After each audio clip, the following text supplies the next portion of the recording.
Hello, j'espère que vous allez bien. Je vous retrouve dans un nouvel épisode de podcast tricot. Ça faisait un petit moment, j'étais repartie dans un rythme où j'enregistrais pas mal, puis voilà, ce rythme s'est un peu freiné. La raison, elle est simple, hein, la raison, c'est la flemme. Voilà, tout simplement la flemme de bloquer mes tricots. Là, ces derniers temps, j'ai eu un bon rythme au niveau des tricots, je les ai pas mal enchaînés, voilà, donc c'est très bien. Et du coup, bah, je bloque en général mes tricots le week-end, puis je me disais, j'ai la flemme, puis hop, la semaine d'après, j'en avais un terminé, puis le week-end d'après, j'ai la flemme, puis hop, la semaine d'après, j'en avais un terminé. Voilà, donc là, j'ai fait une session blocage de tricot, puis une session rentrer les fils, mais... Et ça rejoint aussi ce que je vous disais la dernière fois, parce que je vous parlais de gilets que j'avais terminé, mais j'avais pas encore commandé les boutons, et et ben en fait les boutons, je viens à peine de les commander sur les gilets dont je vous parlais la dernière fois, et depuis il y en a un en plus. Voilà. Ce qui fait que là, je vais vous parler seulement de 2 tricots terminés. Je vous parlerai aussi de mon encours et j'espère une prochaine fois, dans pas trop longtemps, on verra. Mais j'espère du coup vous présenter les gilets, même si va y avoir la phase de coudre les boutons où j'ai aussi une grosse flemme. Voilà, donc la partie tricot, j'aime bien, je lis, je tricote en même temps, vous le savez, donc ça déroule, c'est trop bien. En revanche, sur les finitions, je bloque encore un petit peu parce que voilà, les finitions, ça se fait sans mon livre et sans tricoter. Donc, du coup, ça a un peu moins d'intérêt pour moi. Mais bon, c'est pas grave. Donc, je vais vous parler de 2 projets terminés, d'un en cours. Les 3 ont la même caractéristique.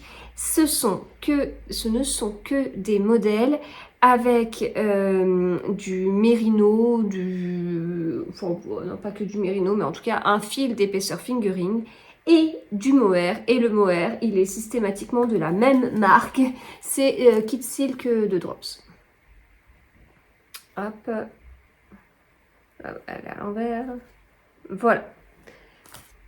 Ce sera du coup le point commun à ces 3 tricots.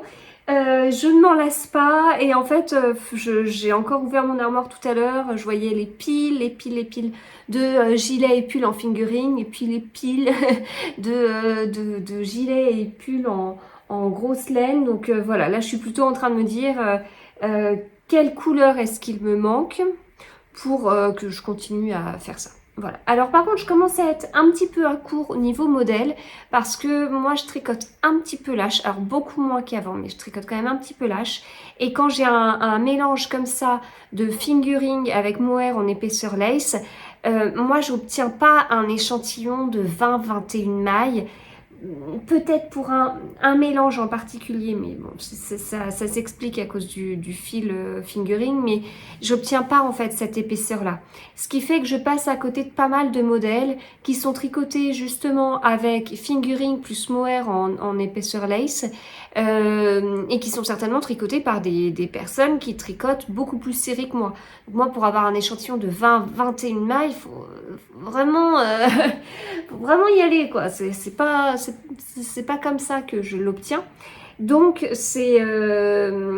je commence à faire un peu le tour au niveau des modèles en fait. Enfin, j'ai l'impression à chaque fois que je recherche dans Ravelry, donc déjà en fonction de la couleur, je me dis bah cette couleur je l'imaginerais bien en pull, cette couleur je l'imaginerais bien en gilet.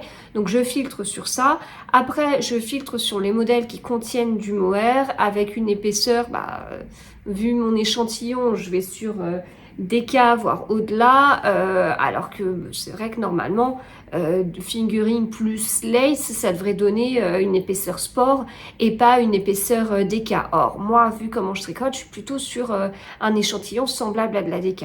Voilà, donc je fais ça, puis en fait j'ai l'impression de balayer souvent les mêmes modèles, donc c'est un petit peu agaçant. Voilà, mais bon, c'est pas grave, de toute façon il y a bien donné, je vais me lasser. Mais c'est pas encore le cas, en fait.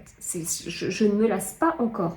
Et puis là, en plus de voir ces combinaisons de mohair et de fingering étalées devant moi, ça ne me donne qu'une seule envie, c'est de continuer et de rechercher encore un combo qui pourrait me plaire. Voilà, bon, et bien c'est parti. Donc spécial pull, spécial fingering plus mohair épaisseur lace. On y va. Alors, je commence avec ce mélange. Ce mélange, c'est ce fil. Et il m'en reste beaucoup, hein. En plus, j'ai beaucoup de reste en ce moment. Voilà, vous voyez la couleur. Donc, c'est de la Yarneline. 100% Mérino Superwash. Le coloris, c'est Madame en retard. Voilà. Et puis, côté mohair, on est sur de la Kid Silk de Drops. Je crois que je vous avais déjà expliqué comment je fonctionnais. Je commande ma Kid Silk sur Calidou. Et on peut demander des échantillons. Donc en fait, quand je fais une commande, je demande au passage des échantillons qui me paraissent sur l'écran proches de fingering que je peux avoir dans mon stash. Ensuite, je reçois mes échantillons, je compare le petit bout, c'est vraiment un petit bout de fil, hein, oh, j'exagère, c'est peut-être plus long, ouais, je crois que ça doit peut-être faire ça, puis ça doit être plié en deux, enfin bon. Donc je compare ça avec la fingering que j'ai à la maison, et je vois le coloris qui est le plus proche. Souvent, si j'hésite entre deux, trois, voilà, je compare. Parfois, je me dis, oh non, celui-ci, ça devrait vraiment aller, donc j'en prends qu'un pour aller avec une fingering, je vérifie quand même. Et voilà. Donc, et puis ensuite, bah, à la prochaine commande, bah, voilà, je passe commande enfin, de ces fils-là. C'est un jeu, quelque part. Et là, j'étais super contente de ce combo que je trouvais assez proche quand même. Alors, c'est des couleurs vraiment neutres qu'on voit beaucoup sur Instagram, etc. Enfin, ce style de coloris très neutre, passe-partout, c'est pas du tout ce que je tricote. Avant de porter autant ce que je tricotais, je m'habillais principalement en noir. Et avec toutes ces couleurs de laine et tout, ça m'a donné envie de couleurs, justement. Et donc, moi, ces couleurs neutres, je vais moins vers celles-ci. Voilà, je suis plutôt... Je peux pas dire que je suis habillée flashy, j'ai pas non plus des pulls jaunes fluo. Quoique rien que de vous en parler, ça commence à me tenter. Parce que voilà, je vous dis, j'ai tellement été voir vers plein de coloris différents que je cherche ce que je n'ai pas. Et c'est vrai que je n'ai pas de pull jaune fluo. Pourquoi pas à réfléchir. Mais du coup là, bah écoutez, ce pull très neutre, je pense qu'il va être très simple à porter, très simple à associer. Moi j'aime beaucoup porter l'hiver mes pulls et mes gilets avec du mohair et bien avec une jupe longue, voilà. C'est un peu jupe longue, robe longue, enfin c'est un peu le style que j'aime beaucoup. Et du coup là je sais que j'aurai pas trop de soucis pour trouver une jupe qui ira avec, je pense que j'aurai même l'embarras du choix. Voilà. Donc le modèle que j'ai tricoté avec, c'est le pull Changing Pass de Rory Locatelli. Que voilà. Je vous le montre alors qu'il vient tout juste d'être bloqué, donc c'est comme la dernière fois en fait. Donc il n'y a pas de pli encore, de mauvais plis voilà, que j'aurais mal fait pour mettre dans mon armoire. Alors la caractéristique de ce pull, ce sont ses manches avec cette dentelle qui est très simple, hein, comme vous voyez. Puis, alors c'est pas sur tout en plus, hein, c'est que sur le dessus. Donc cette espèce de dentelle avec des jetés. Et puis c'est raglan avec des jetés aussi. Alors, je suis pas forcément fan parce que je trouve qu'on voit ce qu'on porte en dessous. Alors si je porte juste un débardeur en dessous, on va juste voir des bretelles. Bon, je trouve pas ça très beau. Mais en fait, là, on est sur un pull d'hiver. Et puis alors, de la même façon, on verra encore plus ce que je porterai sur les bras. Bon, au final, je me dis que c'est pas si gênant que ça. Puis j'aimais bien le modèle, puis il changeait par rapport à, comme je vous dis, j'ai un échantillon de modèle assez restreint, donc voilà, celui-ci me plaisait. J'allais pas en plus dire ah non mais il y a trop de trous, il y a trop de machin. Non, allez, je prends, je tricote. Très agréable à tricoter. Cette dentelle, elle se retient très vite. Comme je vous le disais, je lis et je tricote en même temps, donc c'est aussi une contrainte pour le choix du modèle. Je veux un modèle qui soit compatible avec la lecture. Et puis là, au niveau de la dentelle, vraiment, il n'y a aucun souci pour ça, quoi. Voilà. Que vous dire d'autre? C'est un pull qu'on commence par le haut. C'est un modèle donc de Rory Locatelli. J'ai tricoté en anglais. Je sais plus si le modèle est disponible en français. Je sais plus et je sais plus comment je peux le voir. Je perds les habitudes. Euh, dans ma librairie, si je regarde... Non, je crois pas qu'il soit disponible dans une autre langue. Ah oui, pardon, c'est bon, j'ai trouvé. Oh, la vache, non mais ça fait je sais pas combien de paquets d'années que j'utilise Ravelry. Euh, D'ailleurs, je dois pouvoir le trouver. Avant, c'est un truc que je savais, mais alors là... depuis le 10 avril 2008. Donc voilà, ça fait un petit moment, mais manifestement, j'ai oublié.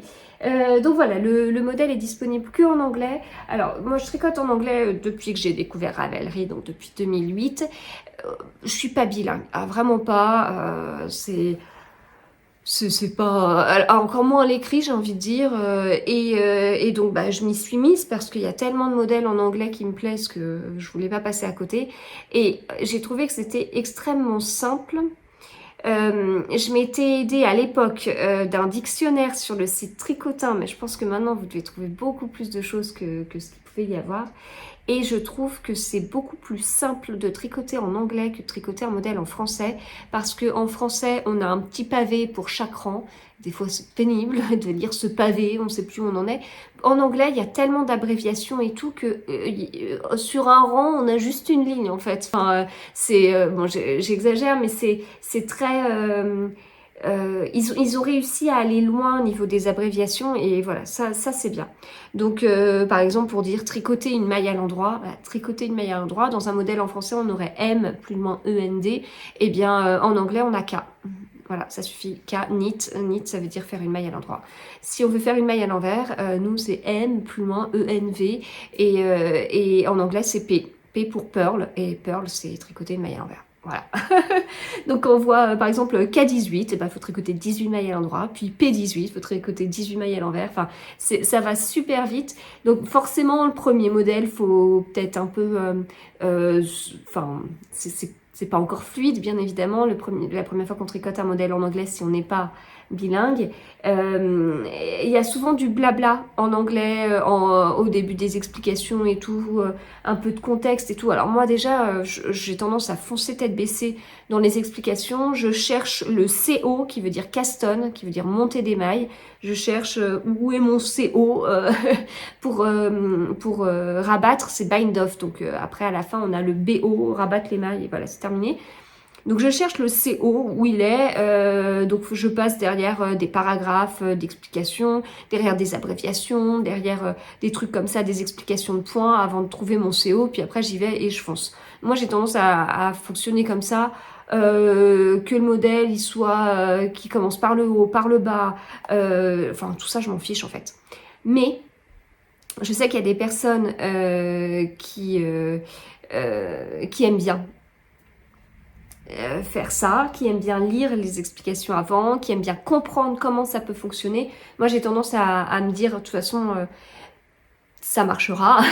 Les modèles, ils ont déjà été testés et tout, donc voilà, j'ai tendance à y aller en me disant, je me pose pas trop de questions.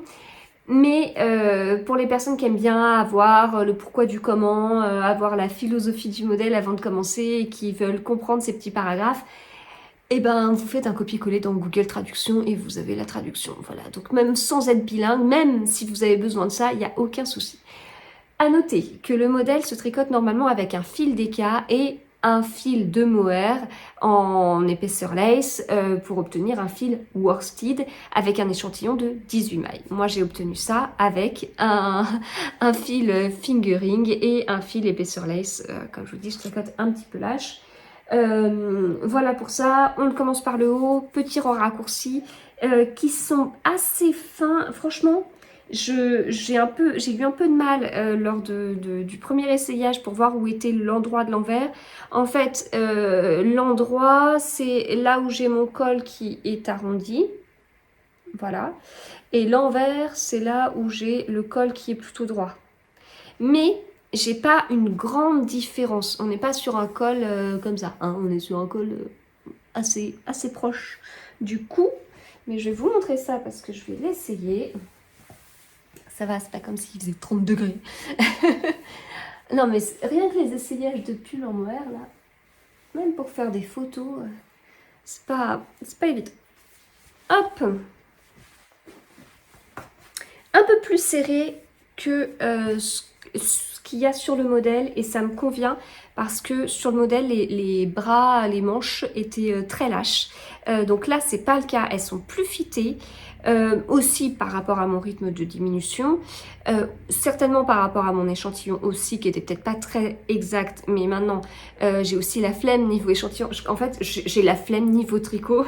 Ce que je veux, c'est tricoter, tricoter, tricoter. Donc l'avant, l'après, ça me gonfle. Donc je fais quand même un échantillon. Je fais un échantillon en rond, mais je laisse les mailles sur mon aiguille et je mesure sans bloquer l'échantillon. Voilà, donc ça, avant j'étais un peu plus carré, c'est-à-dire que je fermais mes mailles, je bloquais l'échantillon, mais faut anticiper avant la fin d'un tricot pour que l'échantillon soit sec et tout. Donc ça m'agace. Donc en fait, je termine un projet tricot. Juste après, je fais l'échantillon, je mesure l'échantillon. Juste après, je commence le pull. Voilà. Enfin, entre les deux, une fois que j'ai fait la mesure de l'échantillon, je vais chercher un modèle qui correspond à cet échantillon ou le plus proche possible. Si c'est pas le cas, vous savez, j'avais fait une vidéo il y a un petit paquet d'années sur quelle taille choisir quand mon échantillon est trop petit ou trop grand, avec plein de produits en croix et tout. Donc voilà, sinon je peux faire aussi ça si vraiment je craque sur un modèle et l'échantillon n'est pas exact. Donc ça c'est pas un souci, mais voilà, j'aime que globalement ça s'enchaîne parce que bah, j'ai besoin de continuer ma lecture aussi. Enfin et puis en fait tricot lecture ça me détend en fait. Donc faire une pause dans ma détente pour chercher le modèle, pour faire un échantillon, etc. Pour rentrer les fils, pour bloquer mon pull.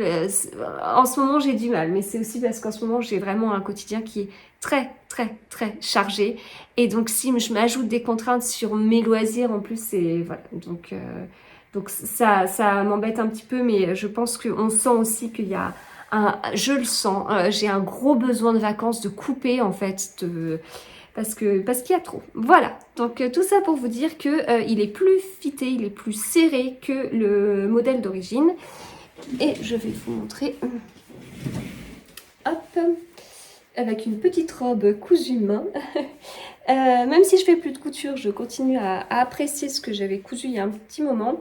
Donc voilà, vous voyez, comme je vous dis, il est un peu plus serré, mais bon, il n'est pas non plus hyper moulant, hein. Les bras, en revanche, ça colle bien. Donc ça tient chaud. Voilà, avec les petites dentelles. Voilà, voilà, voilà. J'ai peut-être été un peu fort sur les diminutions. Hop, et puis bah voilà, le petit raglan là. Dans le dos, il est tout simple, il n'y a pas de subtilité ou autre. Et comme je dis, je pense que ce sera un pull que je porterai avec beaucoup de plaisir sur des jupes longues, bien sûr sur un jean, sur un jean avec peut-être une petite chemise en dessous avec les manches qui ressortent et un petit col sympa. Voilà, je pense que ça peut être pas trop mal. Et puis les manches, elles sont vraiment super chouettes. Et le rendu, il est hyper doudou, quoi. Enfin, on voit qu'il y a du mohair dedans. Je sais pas si on va voir, mais je le trouve vraiment tout en douceur, en fait. Enfin, très cocooning quelque part. Alors je pense que il y a le coloris qui fait ça, et puis voilà, le mélange, il s'est fait, enfin c'est tellement proche quoi.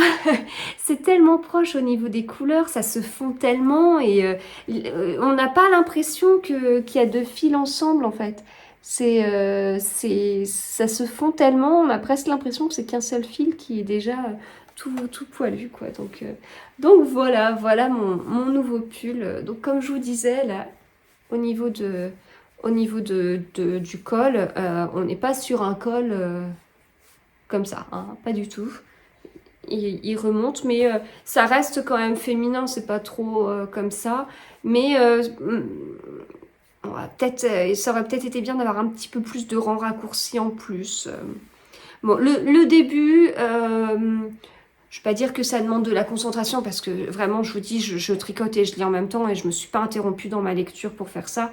Mais bon, on est sur... alors, on fait nos petits centimètres de côte. Il y en a pas mal hein, quand même. Hein. Voilà, c'est un col, on n'est pas sur un col roulé du tout, mais je veux dire, c'est pas si fin comme col non plus. Et puis bah, après, on va être sur nos manches avec le début du motif. On va être sur nos raglans avec les jetés, donc des raglans qui pour moi changent de ce que j'ai l'habitude de faire. Et puis les rangs raccourcis. Donc au début, bon voilà, il y a ce petit moment où je me suis dit, ok, alors je peux lire, bon, je lis de façon un peu moins fluide, ça demande quand même un petit peu de concentration, même si je peux continuer à lire, mais bon, je lisais un peu moins de pages par heure que d'habitude, j'imagine. Donc voilà, puis en fait ça se fait très bien après, mais ça c'est le cas pour beaucoup de tricots qu'on commence par le haut en fait. Je trouve qu'au début, voilà, il y a tout qui se met en place, puis il y a très peu de mailles entre chaque raglan. Donc très vite, on est sur un raglan, en fait. On est sur un raglan, très peu de mailles, on est sur le raglan suivant, très peu de mailles, on est sur le raglan suivant. Puis là, il y a un motif qui se met en place qu'on ne connaît pas encore. Donc il y a ce début de mise en place, puis après, ça roule tout seul. Et puis bah bien sûr, là, après, ça roule tout seul, c'est du jersey en rond, il n'y a rien, il n'y a aucune originalité. Il n'y a pas de subtilité, il n'y a pas de, y a pas de fausse couture, il n'y a rien, hein, vraiment. Voilà, donc là, ça allait très bien. Après, donc là, j'ai vraiment bien tricoté et tout, ça avançait bien, ma lecture aussi et tout et tout. Donc c'est vrai que maintenant que je lis en même temps les mers de Jersey, comme on dit, ça m'embête pas du tout. Mais après, il fallait bien reprendre les manches et donc avec ce motif sur un petit diamètre, j'avais peur que ce soit vraiment beaucoup moins fluide. Et non, en fait, c'est tout à fait passé. Le motif, je l'ai retenu rapidement. Ça s'est super bien fait. Enfin, ces manches, elles ont été faites super vite, en fait. Donc, voilà, vraiment aucun souci. Donc, comme je vous dis, plus serré que le modèle. Au niveau des manches, j'ai peut-être été un petit peu fort sur ça. Et puis, elles me paraissent presque courtes quand je le porte, alors que, franchement, ça va. Vous voyez, enfin, elles sont comme il faut, quoi. On va peut-être ajouter 1 centimètre. Après, je commence à être fan de rabattre de façon... quand je vais perdre le nom. De façon élastique. C'est pas comme ça qu'on dit, je sais plus. Un rabattage tubulaire. Voilà. Donc, je commence à être fan du rabattage tubulaire. Ce qui fait que, bah, du coup, c'est plus élastique, donc ça tient moins. Donc c'est peut-être aussi cet effet-là, parce que si j'avais exactement la même longueur de manche avec un rabattage classique qui sert davantage, je pense que ça m'aurait moins gêné, ça m'aurait moins fait bizarre. Voilà, bon, il faut que j'enlève mon pull. Mais en tout cas, je l'aime beaucoup. Modèle super sympa, très simple et puis très doudou en fait. Enfin, j'aime beaucoup parce que je trouve que le mohair ressort énormément sur ce modèle-là. C'est peut-être une histoire de couleur aussi. Voilà, ça va être un pull que je vais beaucoup porter, ça c'est sûr. Alors après ce mélange, voilà, qu'on revoit une dernière fois parce que ça matchait bien et c'est pas toujours comme ça, vous le verrez sur le dernier. Mon encours, je suis passée à ce mélange-là. Et donc là, on est sur du 100% drops. Donc, Kid Silk, puisque je ne me sépare pas de la Kid Silk. Enfin, j'ai bien envie d'essayer autre chose quand même. Donc, bon, bref, à voir. À voir, j'ai encore... après mon encours, je pense que j'ai encore de quoi faire 2 projets. Après, il faudra voir pour que je complète. Puis, l'air de rien, comme je tricote comme une folle, je fais vraiment beaucoup baisser mon stash. Et puis, je tricote tellement vite que ça m'embête d'acheter que de la laine teinte-main à chaque fois parce que ça va faire un budget. Si je fais 2 pulls par mois en fingering plus mohair, c'est beaucoup quand même. Financièrement, ça va commencer à faire beaucoup. Donc voilà, du coup, je commençais à être un petit peu dans ces réflexions-là, puis je me disais, c'est vrai que j'aimais beaucoup l'alpaca de Drops et tout, donc lors d'une commande Calypso, je me suis dit, bah allez, je tente, on verra, de faire un mélange alpaca de Drops avec Kid Silk de Drops. Voilà. Donc, on verra. Je sais que l'alpaca, c'est un fil qui est déjà poilu, mais que j'aime beaucoup, notamment avec les coloris mix. Donc, c'est indiqué ici. Et en fait, les coloris mix, Je sais pas si vous voyez, mais c'est des petits morceaux de couleur en fait. C'est pas un uni-franc, c'est vraiment des petits morceaux de couleur et je trouve que ça ajoute énormément. Ça fait moins pelote premier prix, pour dire les choses de façon claire. De façon directe, je trouve que ça fait moins pelote premier prix. Ça fait couleur plus travaillée en fait. Et pour moi, la différence, elle est énorme, je trouve, au niveau du coloris. Donc bon, bah là, voilà, c'est hyper proche. Alors, c'est sûr que j'ai été tapée chez Drops pour les deux. Et en même temps, Drops ne propose pas un coloris identique. Il n'y a pas, je sais pas, là c'est le coloris quoi, 73-23. Eh bien, il n'y a pas le coloris 73-23 dans plein de gammes différentes. Là, en l'occurrence, le coloris c'est 34. Voilà. Donc, il n'y a rien qui me dit que le 34 va avec le 73-23. Encore, ils se seraient appelés tous les deux 34, je dis pas, mais voilà. Donc, c'est pas parce qu'on est sur de la Drops pour les deux que forcément on va avoir une correspondance parfaite. Mais écoutez, là, ça matche bien. Franchement, ça matche bien, beaucoup mieux que ce que je pouvais voir à l'écran. Donc là, j'étais plutôt contente. Alors, là, en revanche, sur ce mélange-là, ça a été moins évident pour moi parce que l'alpaca, c'est quand même pas de la laine teinte-main et c'est pas la même épaisseur que de la laine teinte-main. Quand je fais laine teinte-main en fingering plus mohair kit silk, je tricote avec des aiguilles 4. Là, j'ai tenté mon échantillon en 4. Oh, j'aime pas. Parce qu'en fait, je tricote lâche, mais j'aime les rendus serrés qui se tiennent. Sinon, je trouve que ça fait draper et c'est un joli mot pour dire un peu serpillière, quoi. Voilà. C'est-à-dire que je vous avais montré un pull comme ça que j'avais tricoté en fil Collana. Pour moi, un pull comme ça, qui n'a pas de tenue, ça veut dire que quand je vais le plier et je vais le mettre dans mon armoire, il va être tout froissé parce qu'il y aura eu des plis bizarres que j'aurais pas anticipé. Qu'un pull qui se tient bien, on le plie, voilà. Bon, il y a quand même quelques marques, mais bref. Voilà, donc du coup là en aiguille 4, c'était pas beau. Je suis passée en 3,75 je crois. Et donc là, en 3,75, j'avais un échantillon du coup qui était un petit peu plus serré, enfin j'avais plus de mailles sur mon échantillon qu'habituellement. Donc j'ai pu voir un modèle un petit peu différent. Et en l'occurrence, le modèle que j'ai tricoté, c'est le modèle Lenu, L-E-N-U. Je vous noterai tout en bas de toute façon, de Anke Strick. Voilà. Ah, je fais des recherches Ravelry, du coup je trouve des designers que je connais pas. C'est très bien aussi, mais voilà. Et alors pourquoi j'ai choisi ce modèle alors c'est un modèle dont les explications sont en anglais ou en allemand. Voilà, je ne sais pas ce que vous préférez du coup. Et j'ai choisi ce modèle qui est pourtant très simple, mais parce que quand je l'ai vu, j'ai totalement imaginé avec les couleurs que j'avais, quoi. Enfin, vraiment, ça me paraissait... Enfin, j'imaginais vraiment. Et pourtant, j'hésitais avec d'autres modèles et tout. Mais quand j'ai vu celui-ci, je dis tant pis, ok, il est assez simple, mais c'est celui-ci. Il est assez simple, mais il a une subtilité que je vais vous montrer. Et j'ai aussi personnalisé parce qu'il y a un truc que j'ai pas fait. Voilà. Alors, donc c'est un pull qui a comme originalité ce raglan. C'est original, franchement. Je trouve que ça change beaucoup de choses. Que le raglan soit fait comme ça, ça change beaucoup de choses déjà au niveau de la construction. C'est original. On n'a pas le rythme habituel d'augmentation. Des fois, ça se fait que d'un côté en plus. Enfin, puisque là, au début, les manches, elles sont faites sans augmentation. Côté manche, on n'augmente que côté dos ou côté devant. Puis après, voilà, après on est sur un raglan qui est plus classique ici. Mais voilà, c'est original quand même. Et donc la construction est sympa.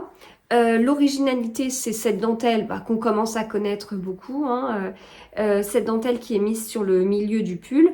En revanche, normalement, il y avait aussi une originalité dans le dos avec une grande bande de poinderie. Le poinderie qui peut faire un peu penser aux bordures utilisées sur le point en fantaisie, la dentelle, alors sur les côtés mais aussi sur l'intérieur. Hein. Voilà. Mais moi, j'ai pas voulu le faire parce que justement, encore une fois, je me dis je tricote et je lis en même temps. Ça va me casser dans ma fluidité. Puis en fait, ça me... Alors, il y a des photos, hein. C'est pas moche, mais ça me faisait bizarre d'avoir un truc dans le dos comme ça. Enfin, j'aurais voulu un peu plus, dans ce cas-là, que ce soit un peu plus original. Enfin, juste une bande, bon, j'imaginais pas. Voilà. Si ça me paraissait vraiment apporter quelque chose, je l'aurais fait, même si ça m'empêchait de tricoter et que ce soit fluide, mais bon, j'ai pas vu.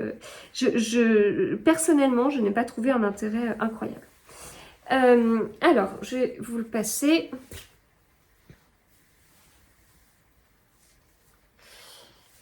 J'ai vraiment été attirée par cette couleur en plus. Donc on est sur du vert. C'est pas les verts que j'ai l'habitude de prendre. Je pense qu'il y a quelques années, je vous aurais dit j'aime tous les verts sauf ce type-là de vert. Et alors moi qui commence à aimer le bleu, j'avais bien repéré sur la photo du site, sur le site, qu'il y avait des morceaux de bleu dedans. Et vous voyez, c'est les coloris mix. Donc vraiment qui mélangent des bouts de couleurs comme ça, c'est vraiment très beau. Donc voilà, du coup, voilà.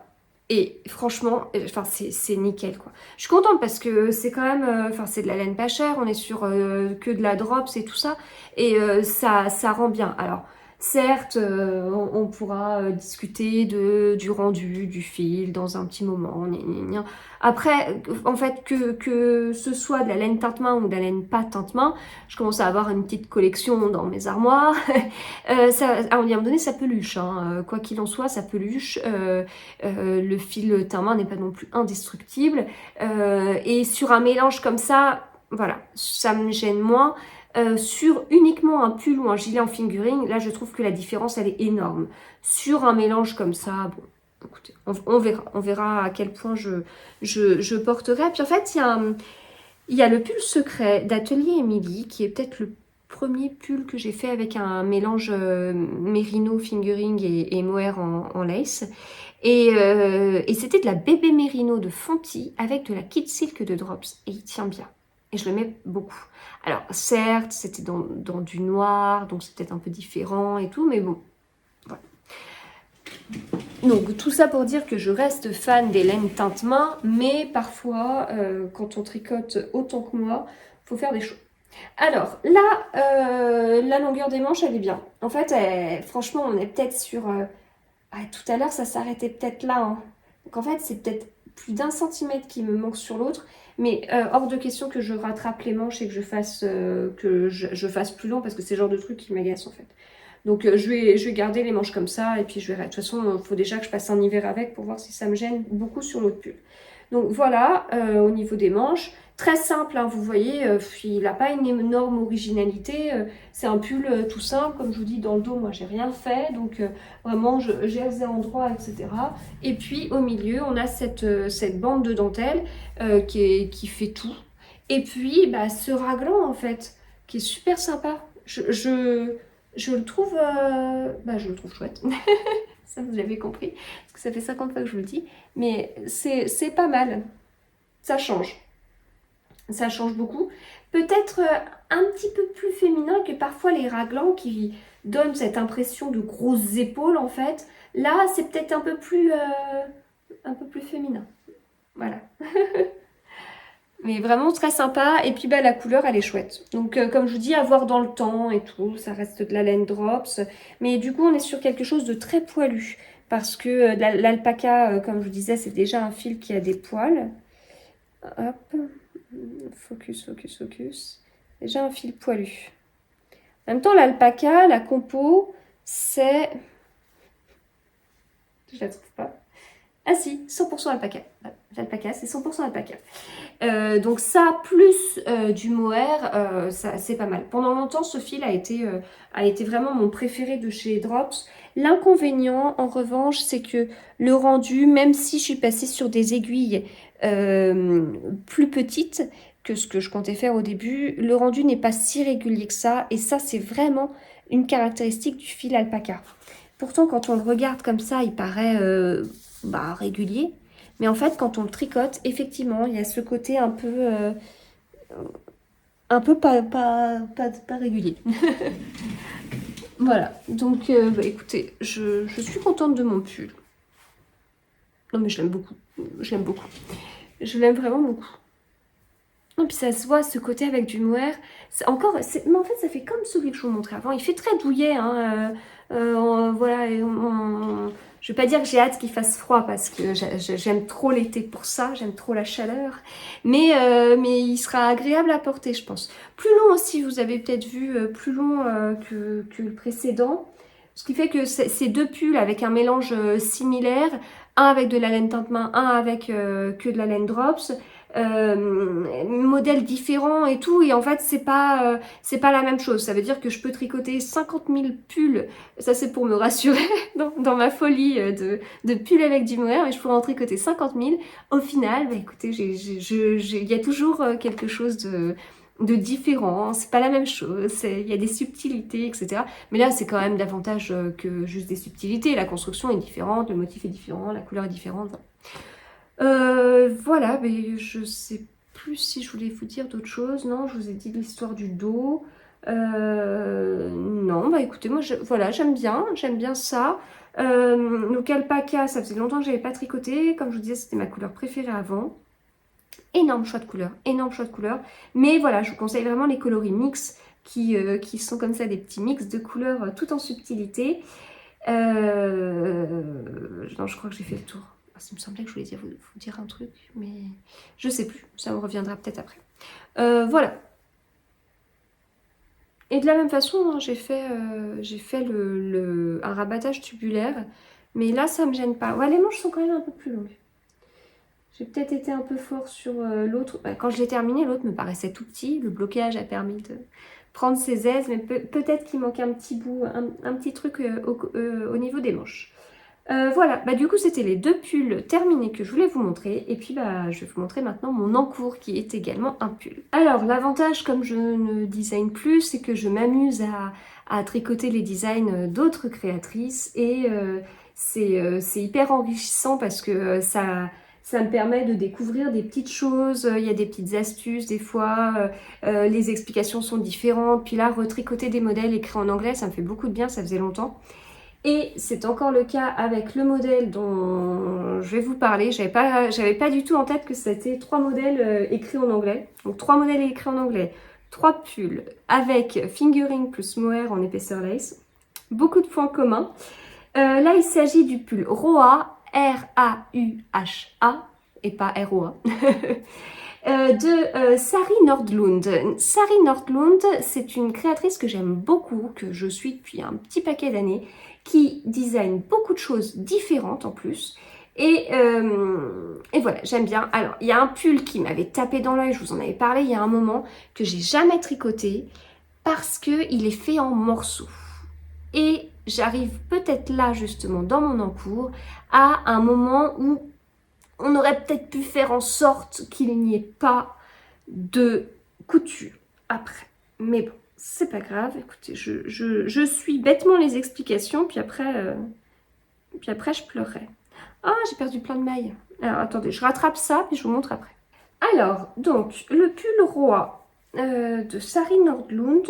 Je vais vous montrer déjà les laines. Donc, mélange, encore une fois, de mérino en fingering, que j'avais depuis un moment. Alors, ça, c'est de la By Night.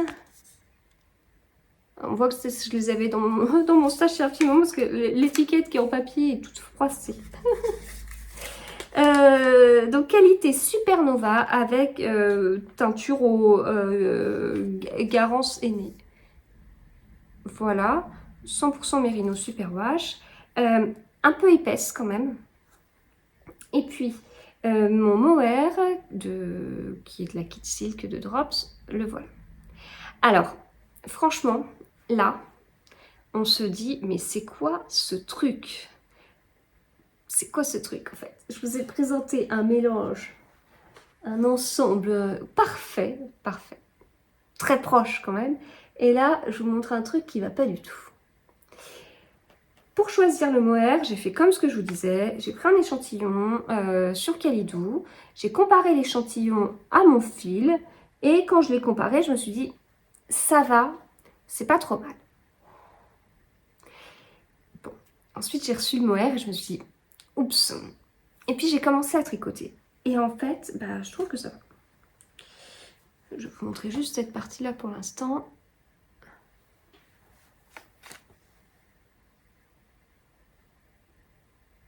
Allez, Voilà, je trouve que globalement ça va. Alors peut-être que là on est sur quelque chose d'un peu plus flashouille que là en fait. Donc ça vient peut-être éclaircir un petit peu. Mais bon, en fait ça me paraît pas trop choquant non plus. J'ai pas l'impression d'avoir deux couleurs, genre du noir et du rouge quoi. Enfin, alors Roa, c'est un pull qui se commence par le bas. Qu'on remonte. Épaules tombantes et col roulé. Mais j'en suis pas à toutes ces étapes-là. Moi, j'ai fait le corps jusqu'à l'emmanchure. Mais attends, je suis en train de me dire... Ça fait pas court? Non, ça ira. Voilà, j'ai fait le corps jusqu'à l'emmanchure.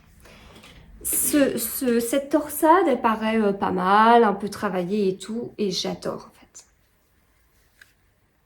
J'adore. Parce qu'en fait, on est sur un jeu de torsade avec des côtes à un torse en même temps. Et je trouve ça très beau. C'est beaucoup plus subtil que la première impression qu'on a de cette torsade-là. Donc ça me plaît, j'aime bien. Ça ne demande pas une concentration incroyable, hein, voilà, surtout que sur tout le reste, c'est du jersey en rond, hein, donc pas de souci. Donc là, j'ai laissé le devant en attente. Et puis, eh bien, le dos, je l'ai continué. Voilà, c'est un peu difforme. Je l'ai continué et en fait, on vient faire eh bien, des épaules qui remontent petit à petit. Donc ça veut dire qu'on rabat des mailles petit à petit. Donc on rabat. Voilà, donc j'ai rabattu toutes les mailles du dos. Je suis ravie. Je vais certainement rabattre toutes les mailles du devant. Et ensuite, je ferai sûrement de la couture. Alors je vous dis sûrement, j'en suis pas là parce que je verrai au fur et à mesure les explications. Je vois pas trop comment ça peut être fait autrement. Je vais voir si c'est une couture simple, si elle parle de grafting. Mais là, moi, j'aurais préféré faire des rangs raccourcis, laisser les mailles en attente, puis faire un petit rabattage à 3 aiguilles, hein, pour éviter de coudre derrière. Voilà, donc ça, c'est pas la première fois que je vois ça chez cette créatrice, et en même temps, j'adore ce qu'elle fait. Bon, voilà, là j'aurais pu aussi modifier, prendre le temps de me poser, de regarder ce qui était fait sur le dos, de regarder ce qui était fait sur le devant, d'améliorer, etc. Mais en même temps, c'est pas pour ça que je tricote des modèles d'autres créatrices. Je tricote des modèles d'autres créatrices parce que j'en ai marre de m'arrêter, de m'interrompre, d'imaginer la suite, d'écrire la suite et tout. Enfin, ce côté designer que j'aimais beaucoup. Et en fait... où je comprends comment ça avait commencé, parce que là, je vous dis, je suis dans ma période tricot avec du mohair, j'ai l'impression de faire le tour, j'aurais des choses à créer en fait, mais je veux plus entrer dans ça parce que j'ai plus la disponibilité pour, je peux plus, ça passe plus et je veux pas enlever ce qu'il y a dans mon emploi du temps, donc il y a plus la place pour ça. Et puis c'est aussi, il y a un moment donné où ça fait beaucoup. Donc c'est pas pour prendre un modèle d'une créatrice et me dire ça va pas, la construction elle me plaît pas, je vais tout changer. Bah non, c'est pas l'idée. Sinon je recommence à faire des designs en fait. Et on a dit non. Donc voilà, là c'est dommage. Autant je suis contente, j'apprends, je me pose pas de questions, c'est très enrichissant et tout ça. Là, vraiment, je m'avance peut-être, mais si après, sur le devant, je m'amuse encore une fois à tout rabattre, donc je m'embête à tout rabattre, puis je vais m'embêter après à tout coudre, alors qu'en fait, j'aurais pu rabattre à 3 aiguilles. En plus, j'adore rabattre à 3 aiguilles. Un peu dommage. À suivre. Et puis, c'est très à l'ancienne, en fait. Quand je tricotais des modèles fil d'art, on faisait beaucoup ça, de rabattre en escalier.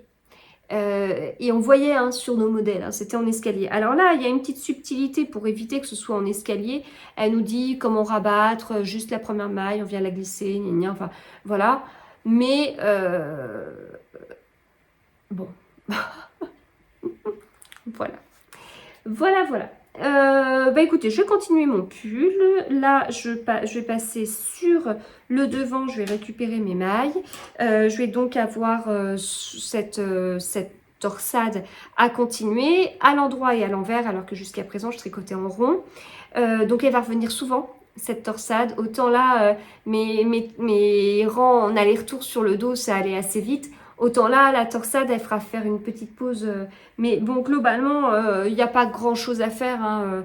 Il y a des petits twists là, puis après on continue tout droit. Mais on continue tout droit sur tellement de rangs qu'il faut bien faire attention à bien compter à partir de quand il faut faire notre petit twist. Et puis voilà, je vais continuer. Et donc avec ce grand col roulé que je pense faire, sauf si je change d'avis. Non mais ça me plairait bien. Et je veux d'abord voir comment il est au final, le pull. Voilà, puis une fois que j'aurai fait le devant, comme on est sur des épaules tombantes, quand je vais faire les manches, ça va aller très vite. Il n'y aura plus beaucoup de manches à faire. Voilà, donc je suis contente parce que j'aime beaucoup cette torsade. Le coloris change de ce que je peux avoir, de ce que je peux tricoter. Ça fait vraiment longtemps, comme je vous dis, que j'avais ces écheveaux dans mon stash, que je trouvais alors originaux quand je les ai achetés et tout. La couleur, je la trouvais super sympa, assez peps et tout. Et après, par la suite, elle m'a semblé trop peps. Et là, avec du mohair, je trouve que ça adoucit et ça rend le tout très cocooning. Et voilà, pour l'instant, ça me plaît beaucoup. À voir si le rendu est comme ce que j'imagine. Et puis, je vous montrerai tout ça. Alors, peut-être pas dans la prochaine vidéo, mais dans celle d'après, je sais pas. Voilà.